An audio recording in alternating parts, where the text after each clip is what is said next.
They told you kings were chosen by God, that bloodlines were sacred, that royal birth meant strength, virtue, destiny. But what if I told you the very blood they worshipped was rotting from within? Picture it. Madrid, 1661. Inside the royal birthing chamber, the Queen of Spain lies still, pale as marble. The room stinks of sweat, candle wax, and holy oil. Midwives whisper, a priest clutches a crucifix, and from the corner, wrapped in silk, a newborn boy stares at nothing. He doesn't cry. His jaw hangs forward, too heavy to close. His tongue bulges from his mouth like a swollen fruit. His limbs, soft, unresponsive. The nobles in the room glance at each other, panic flickering behind their courtly masks. One of them murmurs it under his breath. He's not right. But none dare speak the truth aloud. Because this child, Charles II, is a Habsburg. The last gasp of a bloodline that had twisted itself into knots over generations. He will be made king. But he was born a warning, a grotesque monument to power unchecked, to purity weaponized into ruin. They'll call it madness. They'll call it sorcery. But the truth is far more disturbing. This is not one family's story. It's the story of how empires collapse from the inside, of how obsession with control, legacy, and divine right turns blood into poison, of how the most powerful people in the world sacrificed their own children to keep the throne in the family. And it all began with a queen who gave birth to a monster. Stay with me, because what I'm about to show you is not just history. It's a pattern, a warning, a dark mirror. And the closer you look, the more you'll see that it's not just about them. It's about the system we still live under, where power eats itself and the truth is buried beneath gold. Let's dig it up. They celebrated his birth as a miracle, but it was a funeral in slow motion. The moment Charles II took his first breath, or whatever strange, rattling gasp passed for one, a machine began to whir behind the walls of the Spanish court. A machine not made of gears and iron, but of illusion, silence, and carefully arranged lies. The people called him El Hechizado, the Bewitched. But it wasn't witches who did this. It was the House of Habsburg. You see, Charles was never meant to rule. He was meant to be a symbol, a patchwork of royal bloodlines, tied together like a human banner. His mother, Mariana of Austria, was not just his mother. She was also his niece. And his father, Philip IV, had married his own sister's daughter. This wasn't scandalous. It was policy. The Habsburgs believed outsiders diluted power. They feared foreign blood more than disease, more than war. So they folded inward, sealing their dynasty with incestuous precision. Cousins married cousins, nieces married uncles, generation after generation. The family tree didn't grow. It curled in on itself like a dying leaf. And Charles was the end result. Let's pause here, because I want you to imagine what that does to a child. Not just physically, but spiritually. Imagine being raised to believe you're sacred, that you are the embodiment of empire, of Catholic purity, of God's will. And yet, you cannot walk, you cannot eat, you drool in public, you soil yourself during ceremonies, you struggle to speak a full sentence. Imagine knowing, even as a boy, that people are staring at you not in awe, but in horror. They would never say it aloud, but you hear it in the pauses, you see it in their eyes. You're not a king, you're a curse. And still, the show went on, because empires don't stop for discomfort, they just put up more curtains. Behind closed doors, Charles's caretakers built an entire ecosystem around managing his dysfunction. He had a team of priests assigned to pray for him hourly. His food was pre-chewed. He slept beside servants who monitored his breathing. Every cough became a national crisis. Every smile, however vacant, was interpreted as divine favor. Doctors tried everything: leeching, purging, mercury treatments, holy relics pressed to his skin. One even recommended bathing him in the blood of young virgins. Nothing worked, because this wasn't a medical condition. This was systemic rot. And here's the part no one tells you. They knew. The nobles, the clergy, the foreign ambassadors. They all saw what was happening. They passed secret letters back and forth, laughing at the Habsburgs behind their backs. One French diplomat wrote, "The king is so ugly, it is impossible to look upon him without horror." Another described him as an imbecile with the soul of a child and the body of an old man. These weren't insults. They were clinical observations. But no one dared speak them in public, because Charles, for all his grotesquerie, was still the center of gravity for an empire. To question him was to question the divine order, the monarchy, the church, the entire hierarchy of power that kept Spain standing. And so, like maggots crawling under a painted crown, the rot continued. And Charles II grew into a man who could not govern, could not command, could barely even think, but a man who was still expected to produce an heir, because what the Habsburgs feared most was the end of the line. So they arranged a marriage. Her name was Marie-Louise of Orléans, a young, vibrant French princess, chosen not for love, but for fertility. She was beautiful, sharp-witted, and barely 17. Charles was 24, and still unable to consummate the marriage. Weeks passed, then months, then years. No children, just whispers. Marie-Louise wrote letters to her family describing her misery. She said her husband was kind, but more child than man, that he trembled at her touch, that their nights were filled with awkward silences and the smell of incense and dried flowers, as if the palace itself were trying to cover up the stench of something dying. Eventually, the court turned on her. They accused her of witchcraft, of infertility, of failing the king. But the truth was darker than anyone dared admit. There was nothing left to pass on. The Habsburg bloodline had eaten itself alive. What they had created in Charles was not a king, but a genetic dead end, a body that had been shaped by centuries of arrogant policy, a mind fractured by incest and isolation, a soul lost in rituals that no longer had any meaning. And the most terrifying part? The system kept going, even as it collapsed. Let me ask you something, directly. How many systems do you see today that are doing the same, built on illusion, propped up by rituals, maintained not because they work, but because they must not fail? Because the alternative, admitting the truth, would bring the whole structure down. This is what makes the story of Charles II so dangerous, not because it's unique, but because it's familiar. A dynasty so obsessed with purity, it destroyed itself. A population so afraid of chaos, they bowed to a living corpse. Institutions that clung to ceremony, while reality rotted behind velvet curtains. And when Marie-Louise died, mysteriously, young, childless, they buried her without answers. They brought in another bride, another prayer for salvation, another pawn. Her name was Maria Anna of Neuburg, and her fate was even darker. We'll get there. But first, I want to ask you something. If you've made it this far, you're not like everyone else. You're not here for gossip. You're here for the truth, for the secrets that most aren't ready to hear. So prove it.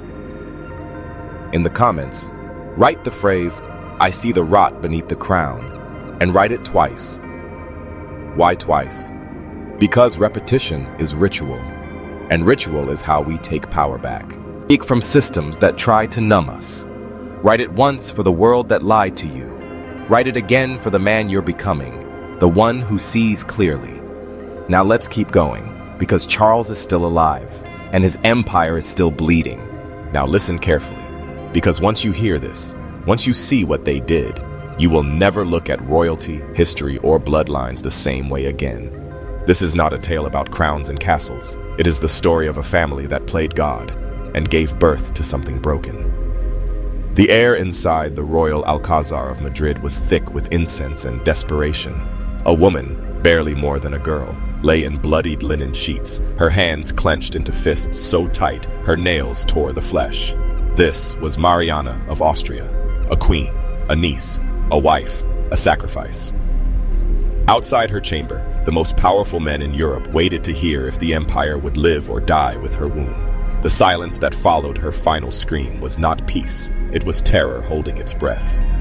And when the door creaked open, the look on the midwife's face said everything the crown would spend decades trying to erase. She was white as bone, soaked in blood to the elbows, and trembling. "He's not right," she said. But there was no choice. The kingdom needed an heir, so they took the creature from her arms and called it Majesty, Charles II of Spain. What they didn't say was that he couldn't cry, couldn't nurse, couldn't hold his own head upright. His tongue spilled from his mouth like meat from a butcher's hook, and his eyes, blank, unfocused, seemed to search for a reason to exist. But he was royal, and in that one word, they buried 1,000 sins. The House of Habsburg, that ancient dynasty obsessed with keeping their blood pure, had finally succeeded. They had achieved the impossible. They had created a god with no soul.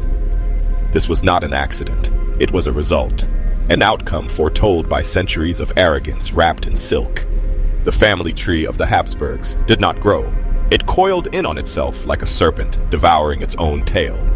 Their motto was, "Let others wage war. You, happy Austria." Airy.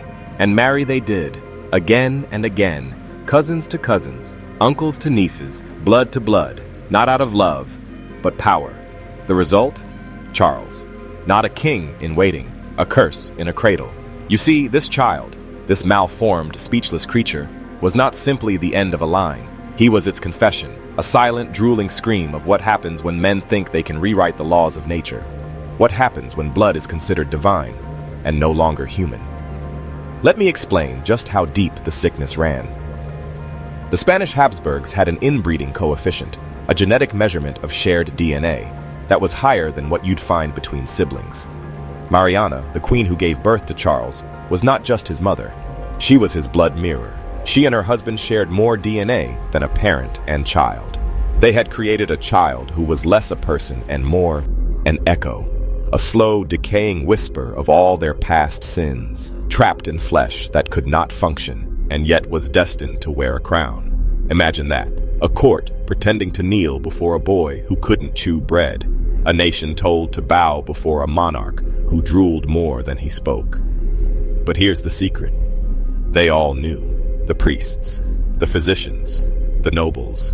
They saw his twisted body, his crooked skull, his blank stare, and they bowed anyway. Because power, real power, doesn't care about truth. It buries it. Charles grew, but only in years, not in mind, not in body.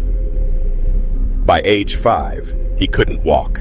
His legs bent like reeds. His teeth had just begun to emerge, soft, pale things that seemed to rot as fast as they grew. His tutors whispered that he couldn't learn even basic prayers. His tongue was too large, his speech a slur of wet grunts and choking coughs. And still, the kingdom called him His Catholic Majesty. They dressed him in gold, hung jewels from his neck, painted portraits of him as if he were Augustus reborn. But every painter, every servant, every courtier knew the same thing. This was not a king. This was a warning. Yet they bowed, because what choice did they have? The bloodline must continue. The name must be preserved. The myth must be maintained, even if it meant watching the empire rot from the inside. The whispers began early. He is bewitched. He is a punishment. He is not natural. Behind the closed doors of monasteries and confessionals, priests debated whether he was even truly human. Some claimed he was possessed. Others said he was divine retribution for the sins of Spain. But no one dared speak the most dangerous truth aloud, that this was exactly what they created. Not a monster from hell, but a man-made failure, born not of sin, but of policy. And that's where you begin to see the pattern. Because the story of Charles is not unique. It is not some isolated freak accident. It is the story of what happens when institutions are allowed to hide their failures behind ceremony, when bloodlines are preserved not for the good of people, but for the greed of the powerful. Charles II was not just the last of the Spanish Habsburgs. He was their mirror, their legacy, and that legacy was sickness. We are told that kings are chosen by God, but if Charles was chosen, then God must have been cruel or blind. Because what sat on the Spanish throne was not a ruler, it was a warning. A groaning, limping, malformed altar to every corrupted ideal Europe had ever worshipped, and the people bowed because they were told to, because to disobey was to go against the church, against the crown, against God, even if God, in this case, had clearly abandoned his creation. You feel that chill? Good, because we're not even close to the bottom yet. And now you start to wonder, what else have they buried?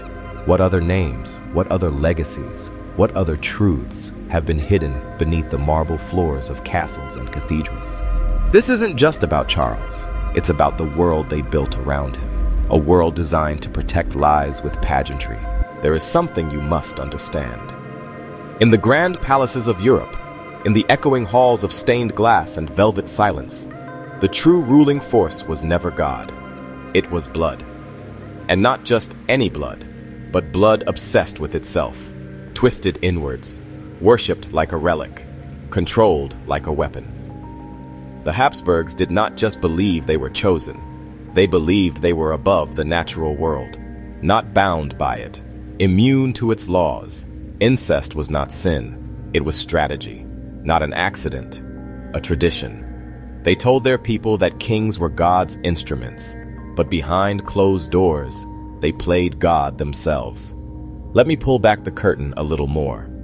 The man who gave Mariana of Austria to King Philip IV was not just a matchmaker. He was the architect of a genetic time bomb. This marriage, uncle to niece, was arranged by priests and nobles under the guise of divine unity. But it wasn't divine. It was calculated, cold, necessary.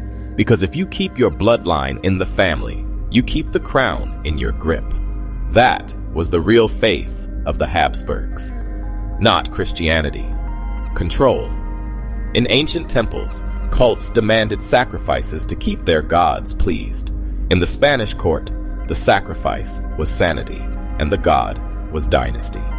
You see, while peasants toiled in the dirt and starved in the streets, the royal family held private councils about chromosomes. Long before science could explain what they were doing, they didn't have the vocabulary of biology, but they knew what worked. Marry within, keep the line clean, trust only your own. But with every generation, something broke. At first it was just appearance, the jaw, the strange tongue, the eyes. Then it became behavior. Madness, rage, silence, fits. Some couldn't speak, some couldn't rule, some couldn't even breed. And still they persisted, because admitting the mistake would mean admitting weakness, admitting error, admitting they were not divine, and that was unthinkable. Let me tell you something dark. The Habsburgs believed that purity was holiness, but what they created was abomination. Their portraits hang in museums now, regal, serene, adorned in ermine and gold leaf. But those eyes, if you stare long enough, you'll see it. The lifelessness, the desperation, the vacant inward spiral of a bloodline devouring itself. Charles II was the end of that spiral, but he was not the only one lost to it. His cousin, Don Carlos, was locked in his room by his own father. He tortured animals and servants, tried to stab a stable boy in the eye, tried to push a man down the stairs just to see what his bones would sound like breaking. They called it divine madness, but it was inbreeding-induced psychosis, royal psychosis. They didn't treat it, they normalized it, because to question it meant questioning the blood, and the blood was sacred, even when it curdled into monstrosity.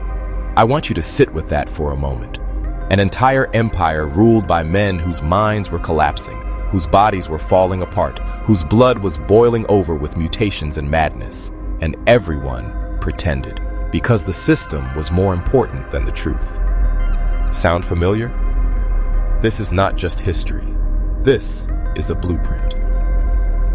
The same pattern repeats itself in every corrupted institution that worships tradition over truth. Every system that would rather collapse than change. Every machine that consumes the weak to protect the myth. Charles II was a child of incest, yes, but he was also a warning from the future. A message in bone and saliva and silence.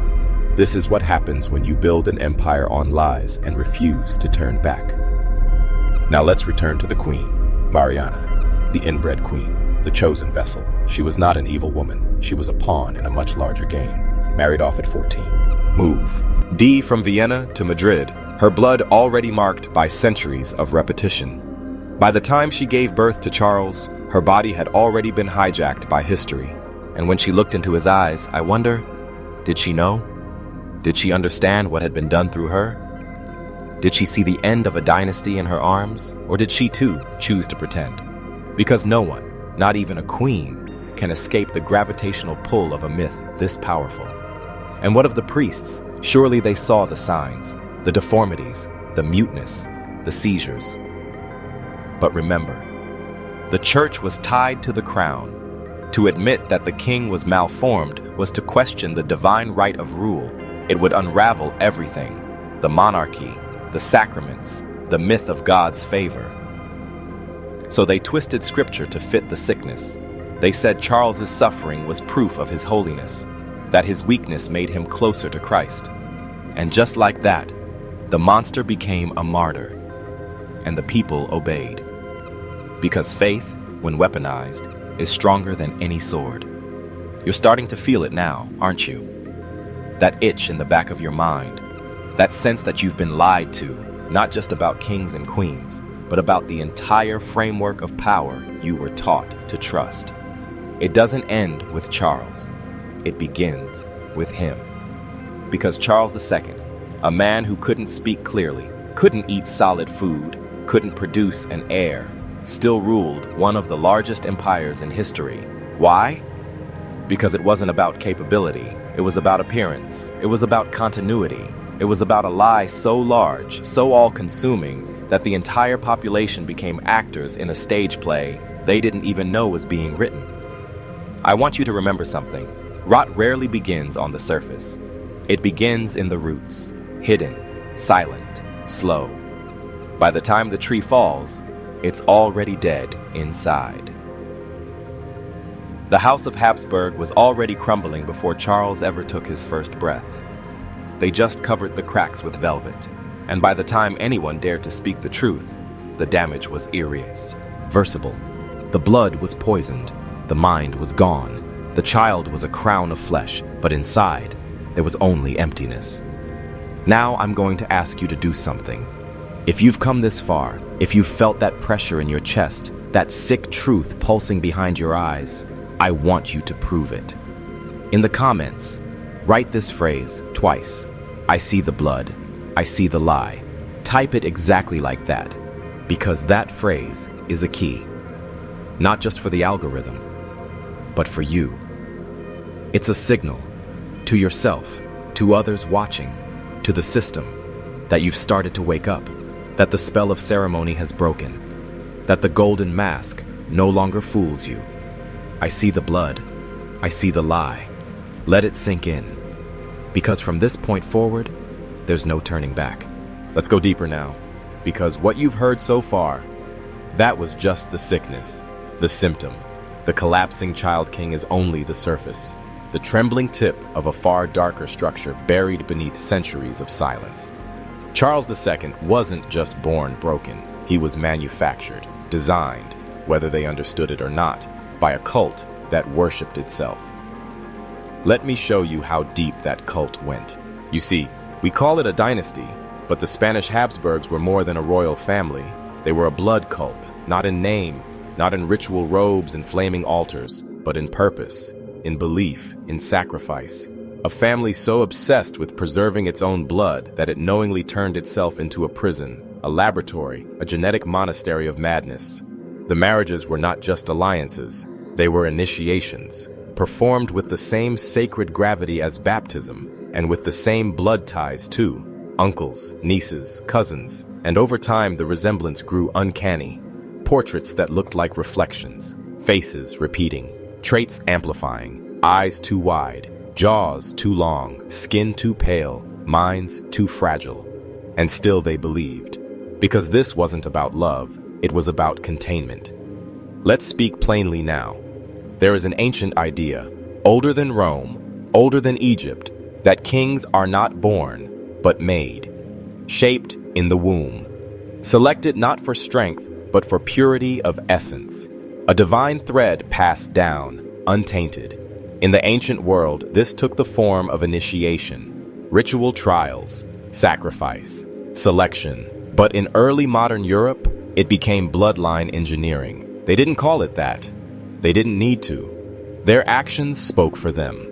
The Spanish Habsburgs treated genetics like doctrine. And when the child that emerged was too frail to rule, they didn't change course. They doubled down. They said, "This is divine punishment, and we must prove ourselves more faithful." Also, they tightened the circle even more, removed the outsiders, married the daughters to the fathers, reused the same blood again and again, like stale wine poured back into the same cracked cup. It wasn't evolution, it was devotion. The devotion of a cult. Let me show you something that's been hidden in plain sight. Every portrait of Charles II, every oil-painted monument to royal tragedy, contains symbols. They're not there by accident. The red of the robes, the black lace veils, the jeweled crucifixes pinned to limp chests, the dogs always sitting beside the throne, obedient, drooling, reflections of the king himself. The symbolism is deliberate. The message is clear to those who know how to read it. This is what loyalty to the blood looks like, even when the blood betrays you. These portraits weren't just declarations of power, they were warnings dressed as worship. The courtiers who stood behind him knew the truth, the ambassadors who bowed to him knew, the Pope knew, the nobility smiled and kissed the ring. But behind closed doors, they burned herbs to ward off the devil. They brought in exorcists, midwives, witches, alchemists. Because no one could explain what they had created. A boy king who drooled, who seized, who spoke in tongues, who couldn't consummate a marriage, not once, not with 2 queens. A man who lived 4 decades, but never truly lived a single day. What does that tell you? That they knew what he was, but refused to stop the machine. Here's the real secret. This wasn't failure.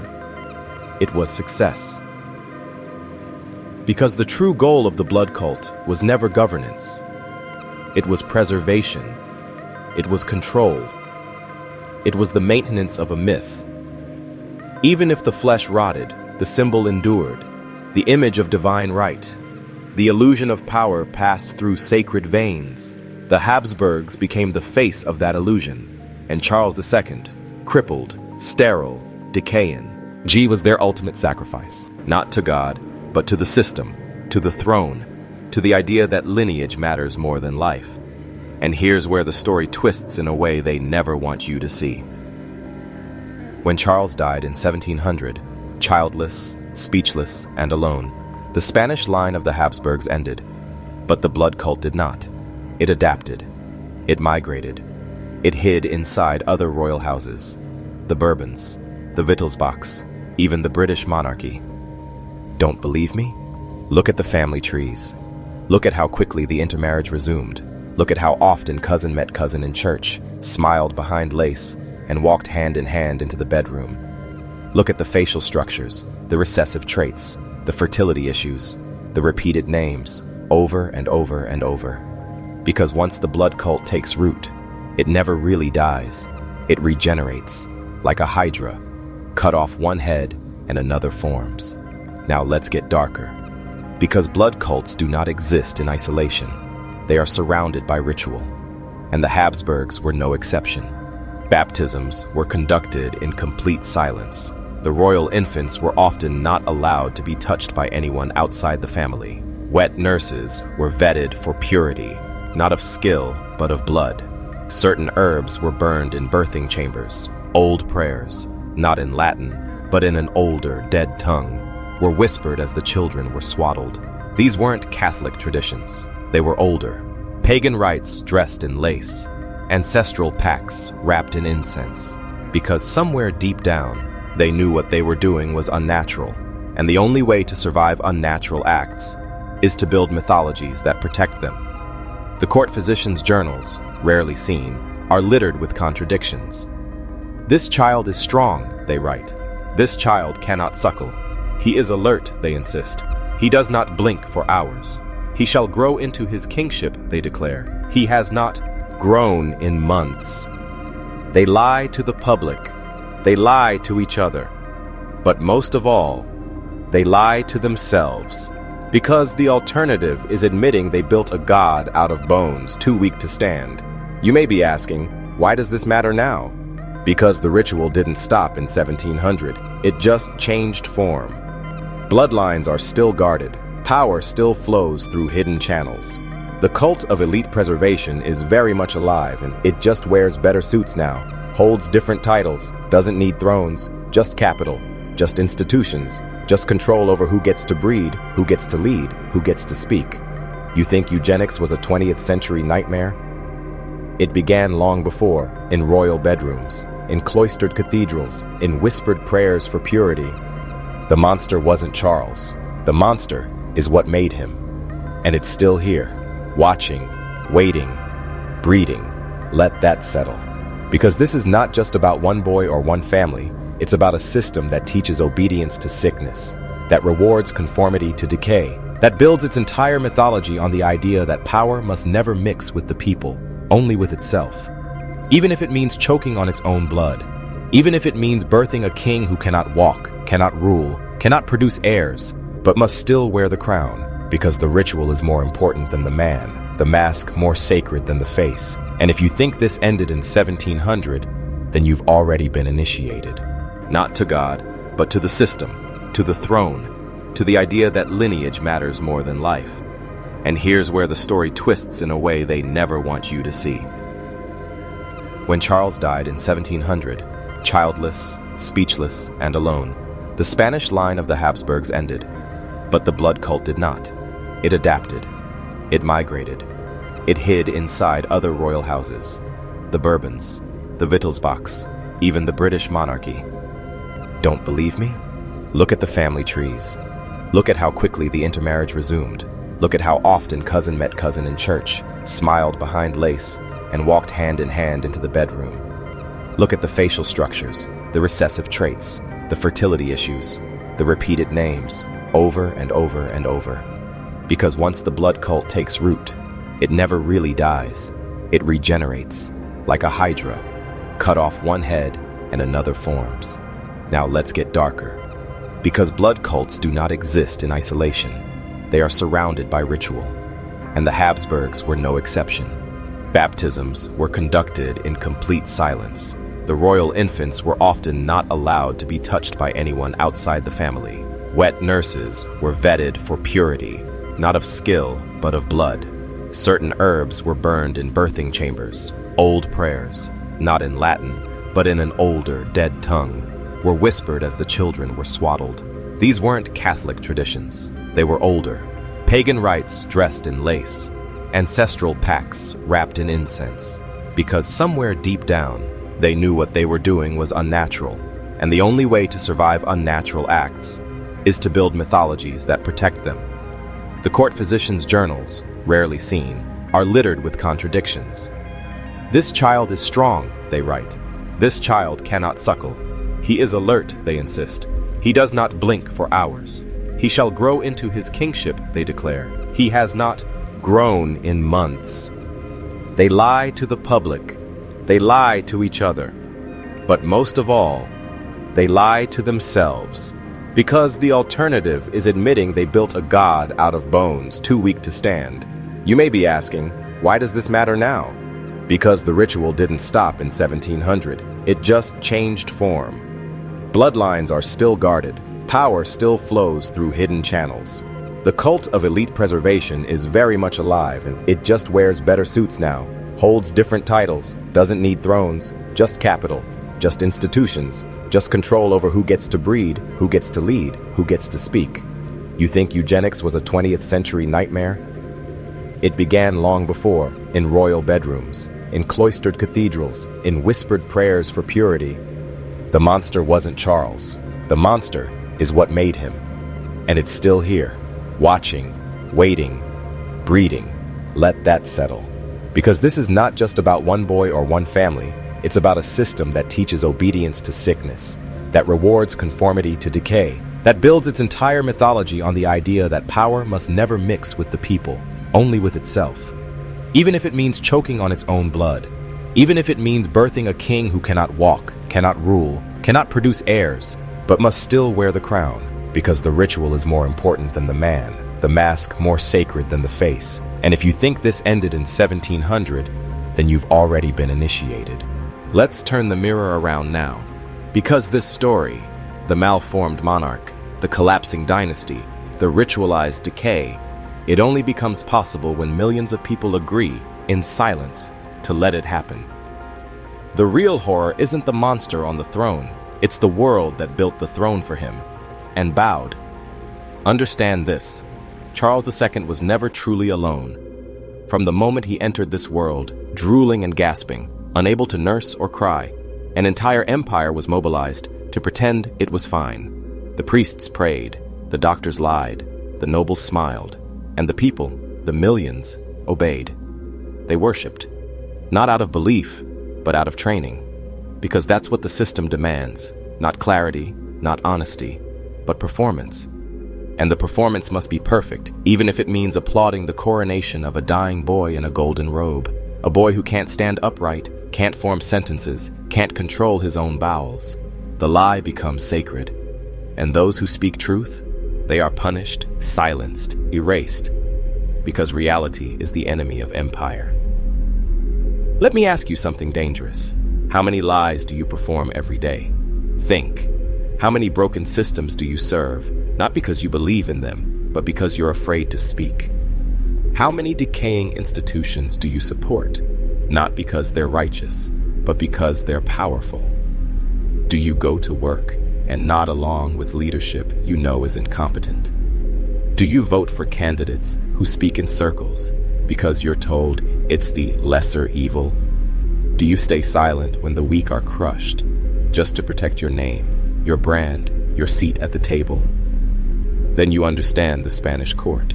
You understand why Charles II became king. Because this isn't just history. This is a psychological blueprint, and it's still running. The average subject in 17th century Spain couldn't read. He didn't know science. He didn't study genetics, but he knew something was wrong. He saw his king, saw the drool, the vacant stare, the childlike gait. He heard the rumors of witches brought into the palace, of black-robed monks performing secret rites at midnight, of a king who spent hours rocking alone in silence, clutching beads and mumbling nonsense to invisible saints. But he didn't rise. He didn't revolt. He rationalized. Because he had been trained to equate obedience with holiness, and questioning the king meant questioning the church, questioning God. And if you questioned God, you were lost. You were damned. So they bowed, even as the king decomposed before their eyes. This is the true prison, psychological submission. And it's not just in monarchy. It's in every corrupted hierarchy. You've seen it. The CEO who destroys lives, but the staff claps during every speech. The general who sends men to die for nothing, but the troops call him a hero. The celebrity, the guru, the politician, obvious frauds, but the crowd still cheers. Because once belief calcifies into identity, truth becomes irrelevant. They didn't follow Charles because they believed in him. They followed him because they couldn't afford not to. The cost of truth was too high. Now hear this. The system trains you to be comfortable in the lie, and it punishes those who wake up. This is the same conditioning that taught the peasants of Spain to bow before a drooling invalid in a robe of gold.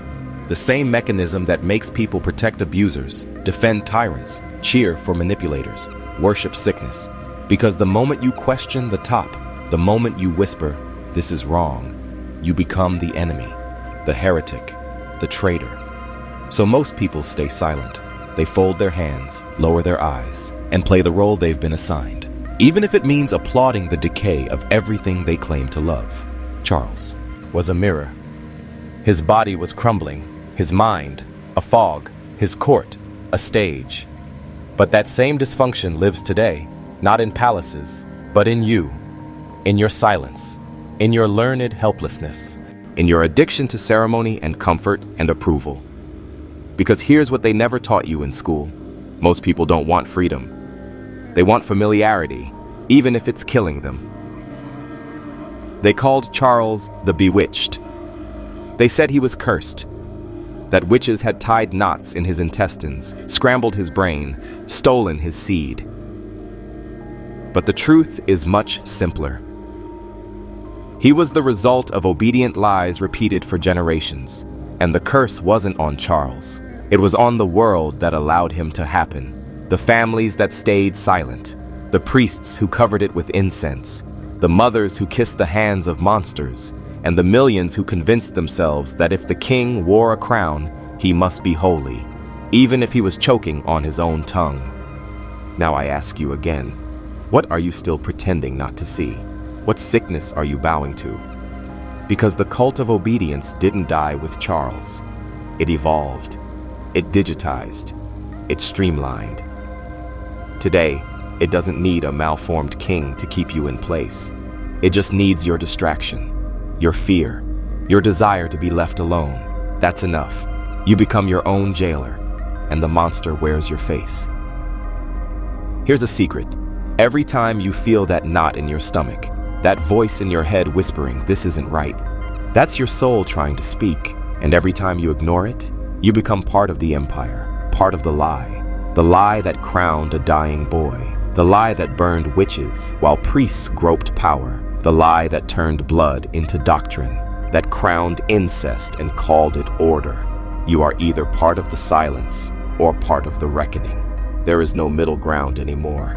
The king was dying, but not like other men die. Charles II of Spain was not simply fading, he was unraveling. Thread by thread, limb by limb, the body that had been crowned in gold was falling apart from the inside, and the court still refused to admit what had happened, because the truth would undo the myth. The Habsburg Empire, this sprawling, holy, blood-bound juggernaut, had reached the end of its bloodline, but instead of repentance, it resorted to ritual, not for healing, but for control. The year was 1698. Charles was 37 years old, but he looked like a man in his 80s, hunched, skeletal, blind in one eye, his skin so pale it appeared translucent in candlelight. He could barely speak, barely eat, barely stand, and yet, the empire insisted on pretending. They painted his face, draped him in robes, carried him like a puppet to public masses so the people could see their living king. But behind the palace walls, the whispers turned to terror. Because the king wasn't just sick, he was cursed. That's what they said, whispered behind fans, confessed behind curtains. He had become the focus of supernatural panic, a spiritual infection that no doctor could cure. And so, they turned to the church, not for medicine, but for exorcism. Yes, exorcism. The King of Spain, sovereign of half the known world, underwent full Catholic rites of demonic cleansing. They brought in monks from the most ancient and secretive orders, men who hadn't been seen in public in decades, pale men, hooded men, men who spoke in dead languages and walked barefoot through corridors with iron crosses clutched to their chests. And they stood over Charles, this crumbling king, this biological ruin, and declared, "There is a devil inside him." As if that explained anything. As if the devil was responsible for the incest, the genetic collapse, the drooling, choking, twitching thing on the throne. They poured holy water over his head. They burned relics beside his bed. They stuffed consecrated wafers between his gums. And when he couldn't swallow, they declared it proof that Satan was within him. But the truth was simpler. He was not possessed. He was the result. The sum total of every lie, every ritual, every marriage between cousins, every priest who looked the other way. He wasn't haunted. He was man-mad. But fear has a way of rewriting memory, and as Charles grew weaker, the palace grew darker. His hair fell out in clumps. His fingernails turned black and split at the ends. He began speaking to no one, mumbling names of the dead, rocking back and forth like a child, fixated on shadows. They called it bewitchment, but even the most superstitious among them knew. This wasn't magic. This was blood logic. This was the human genome screaming after generations of abuse. This was collapse, dressed in holy robes. And yet, they still refused to break the illusion. They propped him up. They prayed louder. They burned more incense. Because the lie had to last until the final breath. Now listen closely. When Charles finally died in 1700, something truly grotesque happened. A royal autopsy was performed. The results were meant to remain secret, but fragments survive in Vatican archives and private diaries. His body was a horror show. This wasn't death. This was genetic obliteration, the final echo of a bloodline that had denied nature for too long. And the church? They buried him in full state ceremony. Tens of thousands lined the streets. They rang the bells. They called him His Most Catholic Majesty. They laid his rotting body in a gold-plated tomb and crowned the next cousin. Because the cult of blood must continue, even after its god has crumbled, and crowned the next cousin. Because the cult of blood must continue, even after its god has crumbled. Underst. And this, Charles's death did not bring reform. It did not spark apology. It triggered a war, the War of Spanish Succession, as vultures descended on the collapsing carcass of the Habsburg line to... Charles II was buried. The Habsburg throne collapsed. The crown passed hands, the maps were redrawn, and the world declared the end of a dynasty. But the obsession never died. The cult of blood purity, of genetic divinity, simply changed its skin, from royal blue to biotech white, from inbred palaces to silicon fortresses. The new elites don't wear crowns, they wear lab coats and venture capital. And while the old kings died praying for miracles, today's kings believe they can build them. They call it longevity, they call it health span. But it's the same obsession. How can I live forever? How can I pass on perfection? How can I become a god?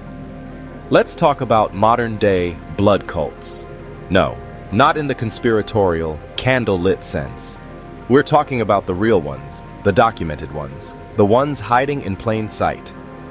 Start with parabiosis, the practice of transfusing young blood into older bodies.